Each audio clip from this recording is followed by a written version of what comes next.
After the annexation of Punjab, how did the Maharaja go from the Sikh ruler of Punjab to a Christian prince of Perthshire in Britain? Hi, I'm Reach, and we're done. And I'm Isha. Welcome to Tarihi Tales. And this is the Sikh series where we delve deep into the Sikh Empire and what happens with its successors and the British and everything. So, in our second last video, we talked about the Anglo Sikh Wars, and the video ended where the British basically took over Punjab, and the child Maharaja at that time, Duleep Singh, had openly defied the British and basically humiliated them in a public ceremony. And the British were very angry and they wanted to do something about the son, the Maharaja, and his mother, Maharani Jind Kaur. So this video is going to basically tell you what became of them. You can find more details in the videos linked above. We'll also talk about how the young Maharaja was later also manipulated into changing his religious beliefs. And this manipulation wasn't very obvious, it was a very subtle manipulation which led to a huge impact. So after the Anglo Sikh War, the Second Anglo Sikh War, the Lahore Treaty was signed. So the treaty was signed, after which the young Maharaja Duleep Singh basically resigns from being a sovereign, and everything is now confiscated by the British, including the lands and the treasury and all. So now, as we mentioned in our last video, when the young Maharaja basically doesn't listen to the British and doesn't kind of give his support to this traitor called Tej Singh, the British are enraged and they know that the young Maharaja only did this because his mother, Maharani Jind Kaur, asked him to do it. And she was the brains behind the Sikh Empire all the while that he was Maharaja, because when he came into power, the kid was only 5 years old, right? So the British at this point decide that she's a bad influence on her son. And they take the Maharani away and they lock her up in a palace in Shekhupura. The Maharani is actually quite grief stricken, and there's like this whole um, passages as well in writings found from even the British where they say that she was pulled out by her hair and taken to the palace, separated from her son. But we don't know how literally they meant it. Like, was she really pulled out by her hair, or was it just used as like a phrase of saying that it was the ruthless separation? So we don't know. We'll give it like, it's a gray area, as is most history. So now this very young kid is left without a mother. What to do? The British basically introduce into his life this guy called Dr. John Spencer Logan. He was basically a surgeon in the Bengal army, and he was introduced to Duleep Singh on 6 April 1849. So this guy, Dr. Logan, was basically assigned the task of being the new guardian to Duleep Singh, because he's a very young kid and they need somebody for his education and upbringing, and that's where Dr. John Logan and his basically wife as well comes into the picture, Lena Logan. It becomes apparent, as Misha mentioned, that the most vital thing the British thought that they had to do was remove all the Sikh influences around the Maharaja, because he's very young, and what they essentially do is they want to put British influences, because although he's a sovereign name, he's still a sovereign. And that's exactly what they do. They move the Maharaja from Lahore, from his darbar, where he has a Sikh majority, and they move him into British India, into Fatehgarh, where there is a British camp, and their people are heavily invested there. Obviously, the question arises that maybe this wasn't a actual attempt to influence him, or maybe this was just something that happened by natural cause. But we kind of do get facts once more from the British themselves about what they're thinking when they're doing this, because Dr. Logan writes back to his wife. She's not here with him right now, and he essentially tells her that the young Maharaja bring him toys and this and that. And at the very end, he mentions that he's young enough to be molded.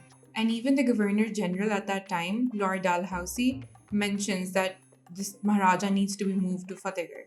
From here on out, things become really interesting, and we kind of see what Misha was talking about earlier in terms of religious beliefs, and how they're kind of shifting, and there are slow and gradual changes around the Maharaja. The first we get from writings of Dr. Logan himself, where he says that the people around the Maharaja were kind of asked, who wants to accompany him to Fatehgarh, who wants to be with him.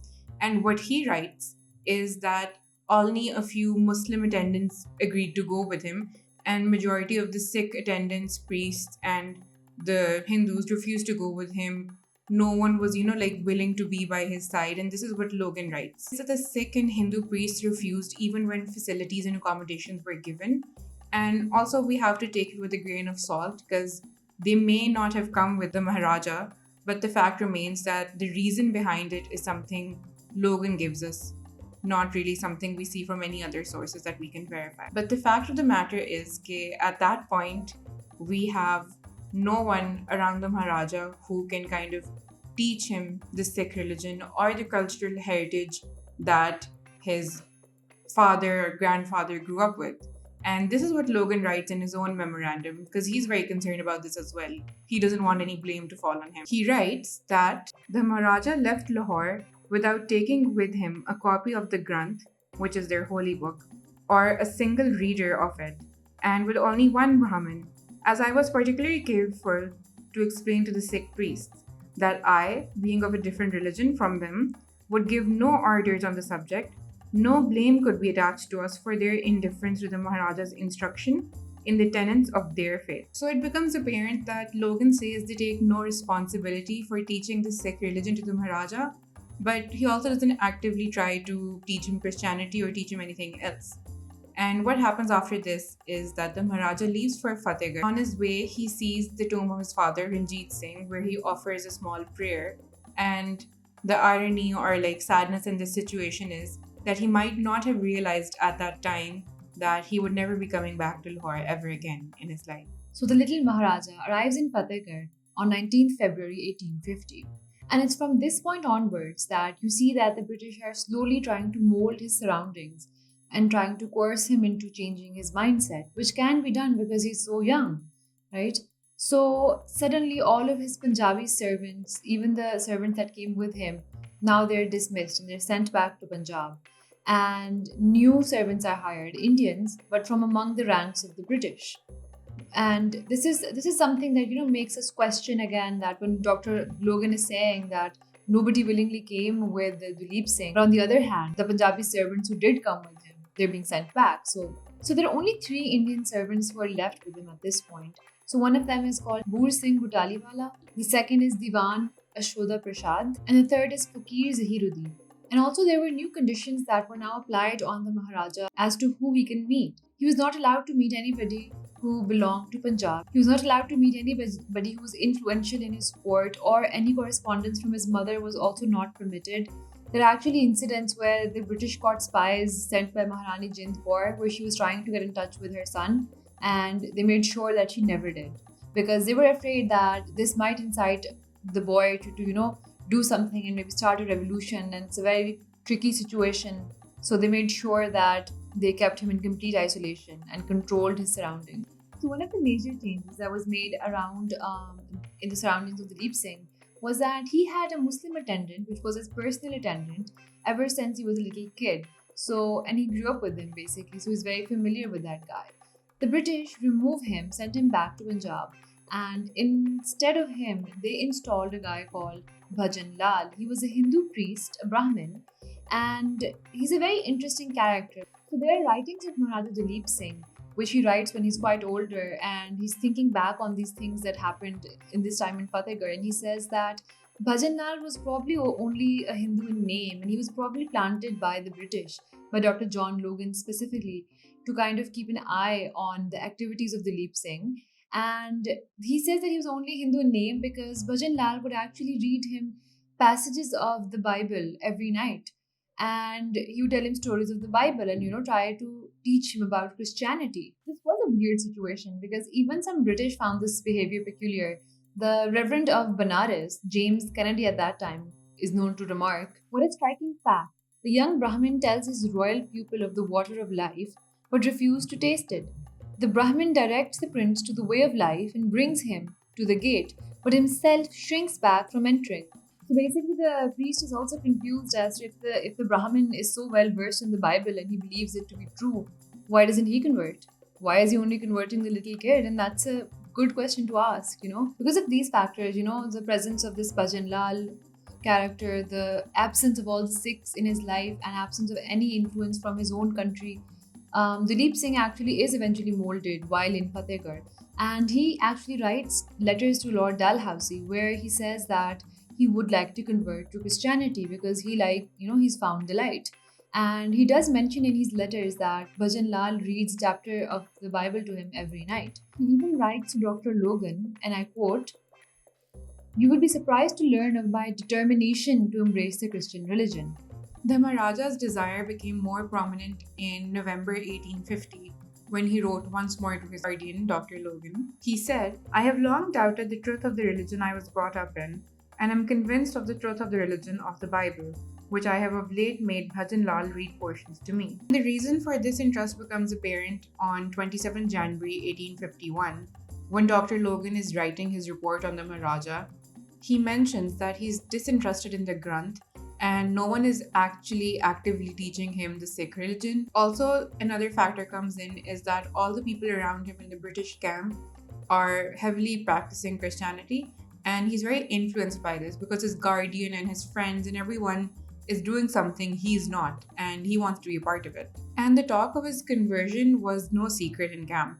Everyone kind of knew about it, but Dr. Logan tried to keep it under hush because he didn't want this getting out to the masses, and especially the people who were like advent followers of the Sikh kingdom, Maharani Jin Kaur's people, and people supporting the young Maharaja coming back to power.